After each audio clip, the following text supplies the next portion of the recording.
بسم اللہ الرحمن الرحیم۔ ہم آج کے سبق میں سرکار دو عالم صلی اللہ علیہ وسلم کے تیسرے سال کے واقعے کے متعلق پڑھیں گے۔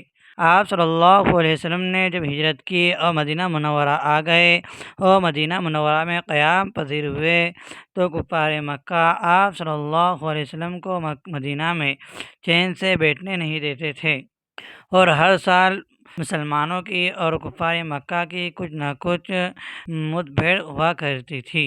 گزشتہ سال غزوہ احزاب کا موقع آیا کہ عرب تمام قبائل کو لے کر آپ صلی اللہ علیہ وسلم پر حملہ کرنے کے لیے، مدینہ منورہ پر حملہ کرنے کے لیے، مسلمانوں کو دنیا کی اس صفحہ ہستی سے مٹانے کے لیے تیار ہو کر آئے۔ تو سلمان فارسی رضی اللہ عنہ کے مشورے پر یہ عمل کیا گیا کہ خندق کھودی گئی تاکہ دشمن مدینہ پر حملہ نہ کر سکے۔ تو اس غزوے کا نام غزوہ خندق اور غزوہ احزاب ہے۔ پھر اس کے بعد سن ہجری 6 میں بہت سے غزوات اور سرایہ پیش آئے، یعنی آپ صلی اللہ علیہ وسلم اور صحابہ رضی اللہ عنہم اجمعین کی بہت سی جنگی مہمات ہوئی۔ لیکن ہجرت کے 6 سال ایک بہت بڑی چیز جس کا نام صلح حدیبیہ ہے، یہ پیش آیا ہے۔ ملک عرب میں دین ابراہیمی کا رواج تھا، لیکن عرب کے لوگ شرک و بت پرستی میں مبتلا ہو گئے تھے اور دین ابراہیمی کو مسخ کر دیا تھا۔ لیکن خانہ کعبہ کی عظمت کو سب تسلیم کرتے اور خانہ کعبہ کا حج ہمیشہ کیا کرتے تھے۔ حج کے دنوں میں لڑائیوں کو بھی ملتوی کر دیتے تھے، یعنی لڑائیاں بھی بند کر دیتے تھے۔ آپ صلی اللہ علیہ وسلم نے شوال المکرم کے مہینے میں خواب دیکھا کہ صحابہ رضی اللہ عنہم کے ساتھ آپ خانہ کعبہ میں داخل ہو رہے ہیں۔ صحابہ رضی اللہ عنہ اجمعین اور رسول اللہ صلی اللہ علیہ وسلم کو خانہ کعبہ کی طواف و زیارت کی آرزو بھی تھی۔ اس خواب سے اور بھی تحریک ہوئی۔ آپ صلی اللہ علیہ وسلم نے عمرہ یعنی زیارت کعبہ کا عزم فرمایا، اور ذی قعدہ میں آپ صلی اللہ علیہ وسلم 1400 صحابہ کے ساتھ مدینہ منورہ سے مکہ کی جانب روانہ ہوئے۔ عمرے کا احرام باندھا اور قربانی کے 70 اونٹ ساتھ لیے۔ احرام باندھا اور قربانی کے اونٹوں کا ساتھ لینا یہ اس بات کی علامت تھی کہ آپ صلی اللہ علیہ وسلم جنگ کے ارادے سے نہیں نکلے، بلکہ صرف بیت اللہ کی زیارت آپ کا مقصد ہے۔ قریش مکہ کو بھی کسی طرح حق حاصل نہ تھا کہ وہ آپ کو کعبے کی زیارت سے روکے رکھے۔ جب آپ صلی اللہ علیہ وسلم مقام ذی الحلیفہ میں پہنچے تو آپ نے قبیلہ خزاعہ کے ایک شخص کو احتیاطاً بطور جاسوس آگے روانہ کیا۔ اس نے مقام اسفان میں واپس آ کر آپ کو اطلاع دی کہ قریش نے آپ کے آمد کا، آپ کے آنے کا حال سن کر بڑی زبردست جمعیت مقابلے کے لیے فراہم کی ہے۔ وہ آپ کو خانہ کعبہ تک پہنچنے سے روکیں گے۔ آپ نے صحابہ سے مشورہ کیا تو سیدنا ابوبکر رضی اللہ عنہ نے فرمایا کہ ہم لوگ عمرے کی نیت سے آئے ہیں، لڑنے کے ارادے سے نہیں آئے۔ اگر کوئی شخص ہمارے اور بیت اللہ کے درمیان حائل ہو تو ہمیں مجبوراً اس سے لڑنا پڑے گا۔ آپ صلی اللہ علیہ وسلم نے یہ رائے سن کر آگے بڑھنے کا حکم دیا۔ قریش مکہ نے خالد بن ولید کو، جو ابھی تک مسلمان نہیں ہوئے تھے، سواروں کا ایک دستہ دے کر مقام غمیم پر بھیج دیا۔ مسلمانوں کو مکہ کی طرف بڑھنے سے روکے۔ آپ صلی اللہ علیہ وسلم مقام اسفان سے روانہ ہو کر راستے سے کسی قدر آئینی جانب کترا کر سفر اختیار کیا۔ اچانک خالد بن ولید کے مغرب سے گزرے۔ خالد بن ولید مسلمانوں کی اس اچانک تبدیلی کو دیکھ کر مکہ کی طرف سر پر گھوڑے دوڑا کر گئے اور اہل مکہ کو مسلمانوں کے قریب پہنچ جانے کی اطلاع اور خبر دی۔ پھر آپ صلی اللہ علیہ وسلم بڑھتے ہوئے اس پہاڑی پشتے تک پہنچ گئے جس سے دوسری جانب اتر کر شہر مکہ کا نواحی علاقہ شروع ہوتا ہے۔ آپ صلی اللہ علیہ وسلم کی اونٹنی اس جگہ بیٹھ گئی۔ لوگوں نے کہا کہ اونٹنی نے دھوکہ دیا ہے، اونٹنی اڑ گئی ہے۔ آپ نے فرمایا کہ اونٹنی نے دھوکہ نہیں دیا ہے۔ آپ صلی اللہ علیہ وسلم مقام حدیبیہ کے کنارے پر پہنچ کر قیام کیا۔ اس کنویں میں بہت تھوڑا سا پانی تھا جو ذرا سی دیر میں ختم ہو گیا۔ لوگوں کو پانی کی تکلیف ہوئی۔ آپ نے اپنے ترکش سے ایک تیر نکال کر سیدنا برہ بن عازب کو دیا کہ تیر کنویں میں ڈال دو۔ ترکے ڈالتے ہی پانی کنویں میں اس قدر بڑھ گیا کہ لشکر اسلام کو پانی کی قطعاً تکلیف نہ ہوئی۔ جب حدیبیہ میں آپ صلی اللہ علیہ وسلم مقیم ہوئے تو قریش مکہ کی جانب سے بدیل بن ورقہ خزاعی آپ کے پاس چند لوگوں کے ساتھ آیا اور آپ صلی اللہ علیہ وسلم کے آنے کا سبب دریافت کیا۔ آپ نے فرمایا، کیا تم نہیں دیکھتے ہو کہ قافلے کے آگے قربانی کے اونٹوں کی قطار ہے؟ ہم احرام باندھے ہوئے ہیں۔ بدیل یہ سن کر واپس چلا گیا اور قریش مکہ سے کہا کہ تم ناحق شور و شوغا مچا رہے ہو۔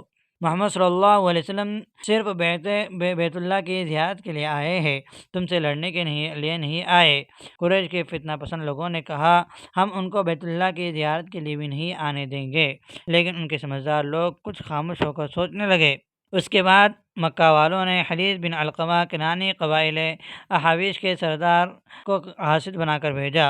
وہ رسول اللہ صلی اللہ علیہ وسلم کے پاس تک بھی نہیں آیا، بلکہ قربانی کے اونٹوں کو دیکھ کر راہ سے اسی سے واپس چلا گیا کہ کہا کہ مسلمان لڑنے کے ارادے سے نہیں آئے بلکہ عمرے کے ارادے سے آئے ہیں۔ یہ سن کر قریش نے کہا کہ تم جنگلی آدمی کچھ نہیں جانتے ہو، ہم مسلمانوں کو ہرگز مکہ میں داخل نہ ہونے دیں گے ورنہ ہماری بڑی بے عزتی ہوں گی۔ حلیز کو یہ سن کر غصہ آ گیا۔ اس نے کہا کہ اگر تم مسلمانوں کو عمرہ نہ کرنے دو گے تو میں اپنے تمام آدمیوں کو لے کر تم سے لڑوں گا۔ یہ رنگ دیکھ کر قریش نے حلیز کا غصہ ٹھنڈا کیا اور منت سماعت کر کے سمجھا بجھا کر اسے خاموش کیا۔ اب رسول اللہ صلی اللہ علیہ وسلم نے خراج بن امیہ خزاعی کو تغلب نامی اونٹ دے کر قریش مکہ کے پاس روانہ کیا اور کہلا بھیجا کہ ہم لڑنے کے ارادے سے نہیں آئے بلکہ ہمارا مقصد صرف کعبۃ اللہ کی زیارت سے مشرف ہونا ہے اور قربانی ادا کرنا ہے۔ خراش نے پیغام قریش کو پہنچایا۔ قریش نے خراش کے اونٹ کو ذبح کر دیا اور خراش کو بھی مار ڈالنا چاہا، لیکن حلیز اور اس کے لوگوں نے خراش کو قریش مکہ کے چنگل سے بچا کر واپس روانہ کر دیا۔ اس کے بعد قریش کے خود نوجوان ایک جماعت مکہ سے نکل کر وادی میں آئی کہ موقع پا کر مسلمانوں پر حملہ آور ہو، لیکن صحابہ رضی اللہ عنہم نے ان کو دیکھ لیا اور سب کو گرفتار کر لیا، مگر بعد میں رسول اللہ صلی اللہ علیہ وسلم کے حکم موافق سب کو چھوڑ دیا۔ اب رسول اللہ صلی اللہ علیہ وسلم نے ارادہ کیا کہ حضرت عمر فاروق رضی اللہ عنہ کو اہل مکہ کے پاس بھیجے۔ سیدنا عمر رضی اللہ عنہ نے عرض کیا کہ مجھ کو اہل مکہ کے پاس جانے میں کوئی عذر نہیں، لیکن مکہ میں میرے قبیلے بنو عدی بن کعب کا کوئی آدمی نہیں ہے جو مجھ کو اپنی حمایت میں لے، لہذا میرا جانا خطرے کا سبب ہو سکتا ہے۔ مجھ سے بہتر عثمان بن عفان ہے، کیونکہ ان کے قبیلے بنو امیہ کے بااثر اور طاقتور آدمی موجود ہے۔ رسول اللہ صلی اللہ علیہ وسلم نے سیدنا عمر رضی اللہ عنہ کی اس تجویز کو بہت پسند فرمایا اور سیدنا عثمان رضی اللہ عنہ کو بطور ایلچی قاصد کے ابو سفیان کے پاس روانہ کیا۔ سیدنا عثمان رضی اللہ عنہ مکہ میں سب سے اول ابان بن سعید بن عاص سے ملاقات ہوئی۔ ابان نے فوراً ان کو اپنی حمایت میں لے لیا اور ابو سفیان اور دوسرے سرداران قریش کے پاس لے گیا۔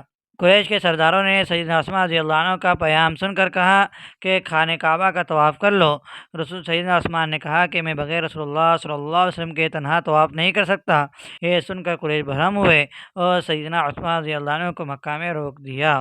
سیدنا عثمان رضی اللہ عنہ کو جب واپس آنے میں دیری ہوئی تو مسلمانوں میں یہ خبر ہوئی کہ سیدنا عثمان رضی اللہ عنہ کو مکہ والوں نے شہید کر دیا ہے۔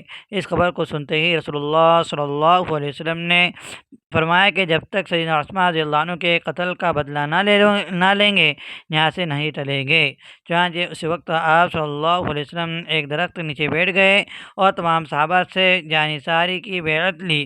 یہ بیعت رضوان کے نام سے مشہور ہوئی اور اس کا ذکر قرآن شریف میں اس طرح ہے کہ لقد رضی اللہ عن المؤمنین اذ یبایعونک تحت الشجرۃ، کہ جس وقت مسلمانوں نے اے رسول تیرے ہاتھ پر درخت کے نیچے بیعت کی تو اللہ تعالیٰ ان سے خوش ہو گیا۔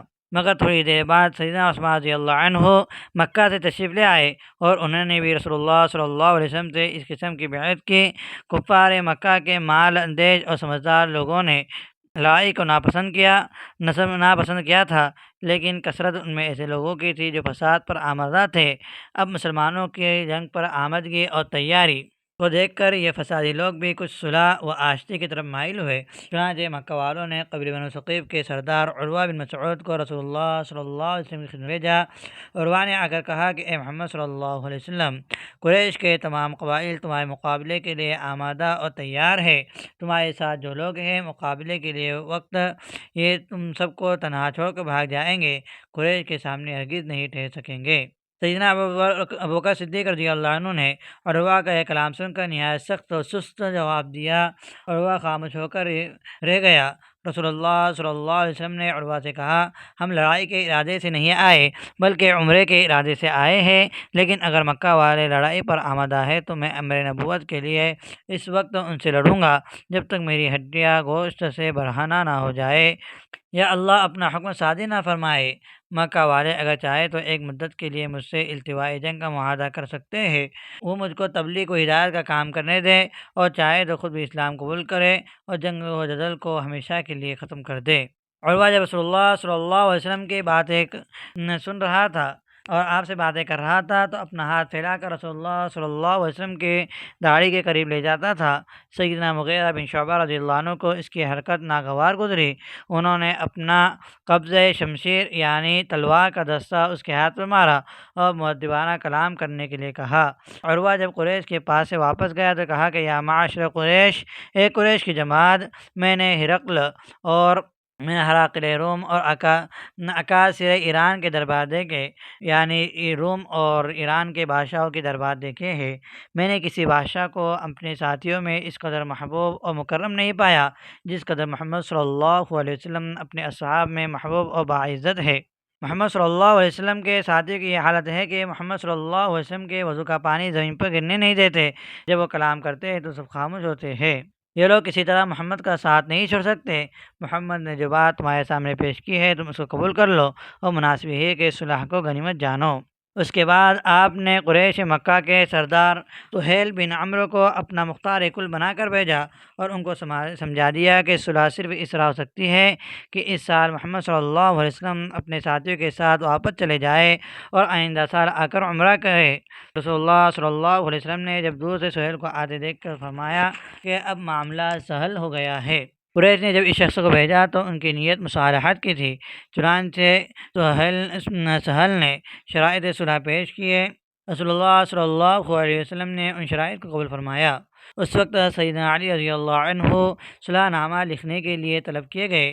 حضرت علی رضی اللہ عنہ نے دستاویز کی پیشانی پر بسم اللہ الرحمن الرحیم لکھا تو سہیل نے کہا کہ ہم رحمان کو نہیں جانتے، تم ہمارے دستور کے موافق بسمک اللہم لکھو۔ آپ نے فرمایا کہ اچھا، ایسے ہی لکھ دو۔ جب علی رضی اللہ عنہ نے رسول اللہ صلی اللہ علیہ وسلم کا نام محمد رسول اللہ لکھا تو سہیل نے اس پر اعتراض کیا اور کہا کہ اگر ہم آپ کو رسول تسلیم کرتے تو یہاں تک نوبت ہی کیوں پہنچتی، تم صرف محمد بن عبداللہ ہی لکھو۔ آپ نے فرمایا کہ میں اللہ کا رسول ہوں، خواہ تم مانو یا نہ مانو۔ پھر علی رضی اللہ عنہ کی طرف مخاطب ہو کر فرمایا کہ سہیل کی خواہش کے مطابق اس لفظ کو کاٹ دو۔ علی رضی اللہ عنہ نے کہا کہ مجھ سے یہ نہ ہو سکے گا، میں لفظ رسول اللہ کو قلم سے کاٹوں۔ آپ نے فرمایا کہ لاؤ میں اپنے ہاتھ سے کاٹ دیتا ہوں۔ چنانچہ آپ صلی اللہ علیہ وسلم نے اپنے ہاتھ سے اس لفظ پر قلم پھیر دیا۔ سہیل بن عمرو جو اس وقت مسلمان نہیں ہوئے تھے، کفار کی طرف صلح کے لیے آئے تھے، تو صلح نامے میں یہ شرائط تھے کہ نمبر 1، مسلمان اس سال عمرہ نہ کرے، آئندہ سال آ کر عمرہ کریں گے۔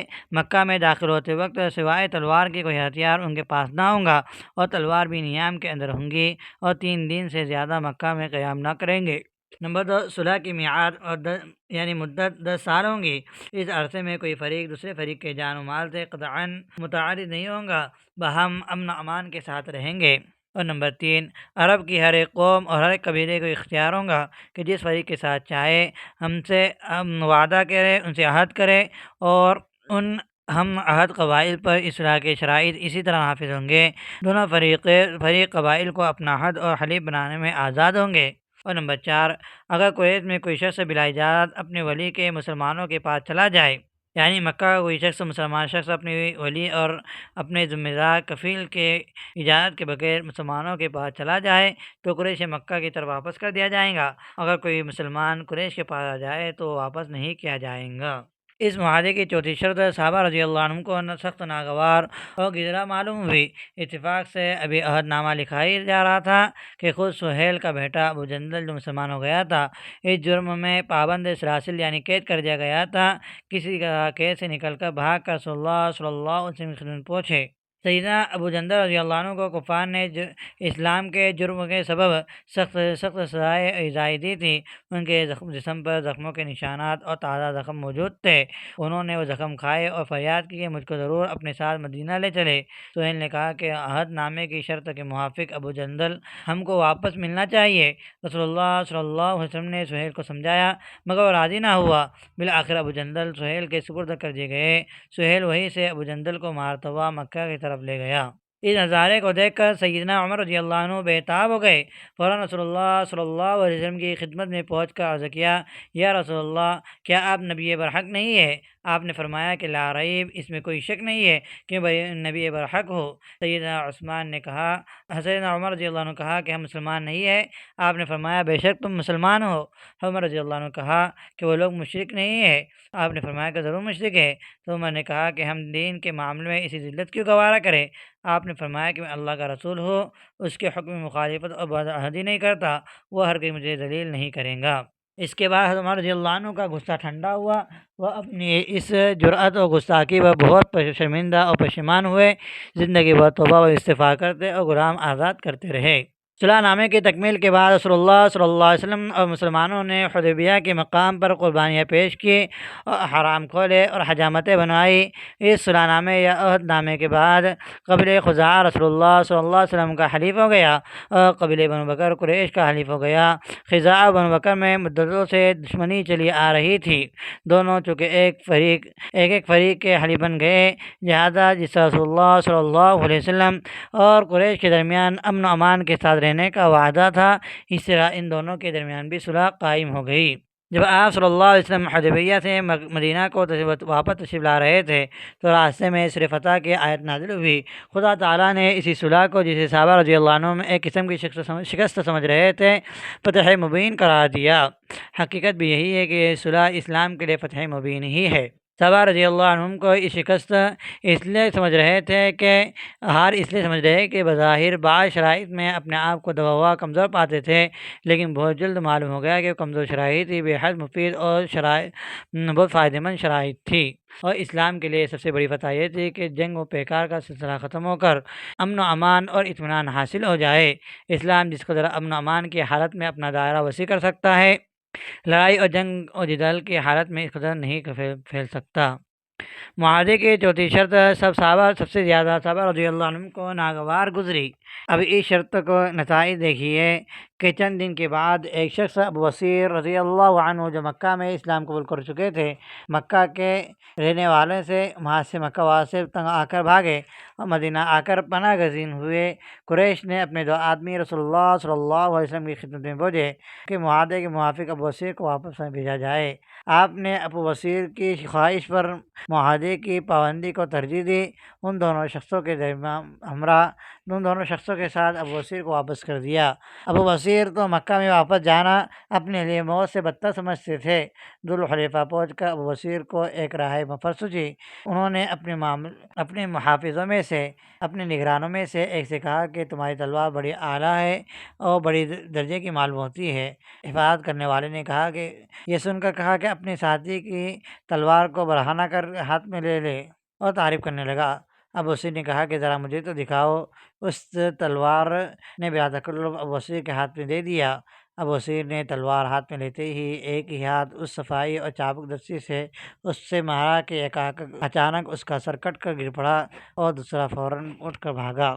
ابو بصیر تلوار لیے ہوئے اس کے پیچھے دوڑے وہاں سے مدینہ طرف بھاگے۔ ابو بصیر سے پہلے مدینے میں وہ شخص داخل ہو چکا تھا۔ مسجد نبی میں حواس باختہ گھبرا ہوا آیا، رسول اللہ صلی اللہ علیہ وسلم سے اپنے ساتھی کے مارے جانے کا حال سنایا۔ وہ ابھی حال سنا رہا ہی تھا کہ ابو بصیر بھی تلوار لیے ہوئے سامنے نمودار ہوئے۔ آپ نے ابو بصیر کو دیکھ کر فرمایا کہ آتش جنگ کا بھڑکانا ہے، یہ جنگ کو بھڑکانا ہے۔ اگر اس کی مدد کی گئی تو ضرور لڑائی کرا کر رہے گا۔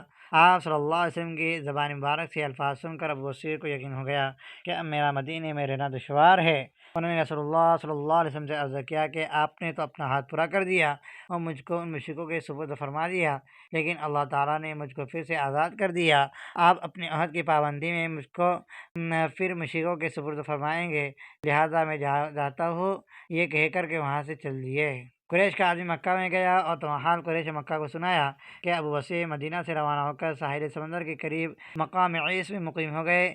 ابو جندل بن سہیل جن کا حال ابھی حال ہم نے پڑھا ہے، ابو بصیر کا حال سن کر مکہ سے فرار ہوئے اور سیدھے مقام عمیس میں پہنچے۔ ابو بصیر کے پاس پہنچ گئے۔ اس کے بعد ایک عبادی گھر جو شخص مسلمان مکہ میں ہوتا، مکہ سے بھاگ کر ابو بصیر کی جماعت میں شریک ہو جاتا اور رفتہ رفتہ یہاں پر ایک بڑی زبردست جماعت ہو گئی۔ اب اس گروہ نے قریش مکہ کے قافلوں پر جو ملک شام کی تجارت کے لیے جاتے تھے چھاپے مارنے شروع کر دیے۔ قریش مکہ کے لیے یہ گروہ اس قدر اہم اور خطرناک ثابت ہوا کہ ان کا ناک میں دم آ گیا اور تنگ آ کر عاجز ہو کر بجز اس کے اور کچھ نہ کر سکتے تھے۔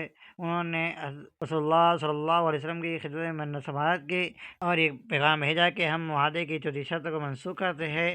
اب جو مسلمان ہو کر مکہ سے مدینہ آئے، ہم اس کو ہرگز واپس نہ کریں گے، اور براہ کرم آپ مقامی اس والے ہیں، یعنی مقامی اس والے مسلمانوں یعنی اب جماعت ابو بصیرہ کو بھی اپنے پاس مدینے میں بلا لے۔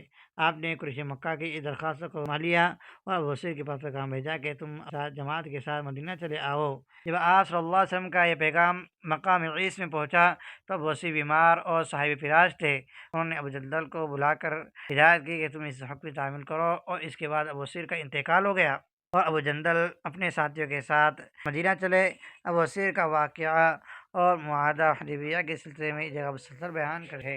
ابو بصیر واپس تشریف لا کر آپ نے زمین بادشاہ کے جو حبشہ کے بادشاہ تھا ایک خط دے کر ملک کیا۔ وہاں سے سیدنا جعفر رضی اللہ عنہ حاضر سے واپس آئے۔ اس خط میں آپ صلی اللہ علیہ وسلم نے نجاشی کو اسلام دی تھی۔ نجاشی نے اس خط کو فوراً اسلام کیا تو وہاں پہ وہ ہدایہ کے ساتھ مسلمان کیا۔ پھر آپ صلی اللہ علیہ وسلم ہجرت کے 6 سال اور ہجرت کے 7ویں سال کے شروع میں آپ نے بڑے بادشاہوں کو خط دے کر روانہ فرمایا، اسلام کے دعوت کے لیے خط دیے، اور ہم آئندہ کل کے سبق میں ان خط کے واقعات اور ہجرت کے 7ویں سال کے واقعات کے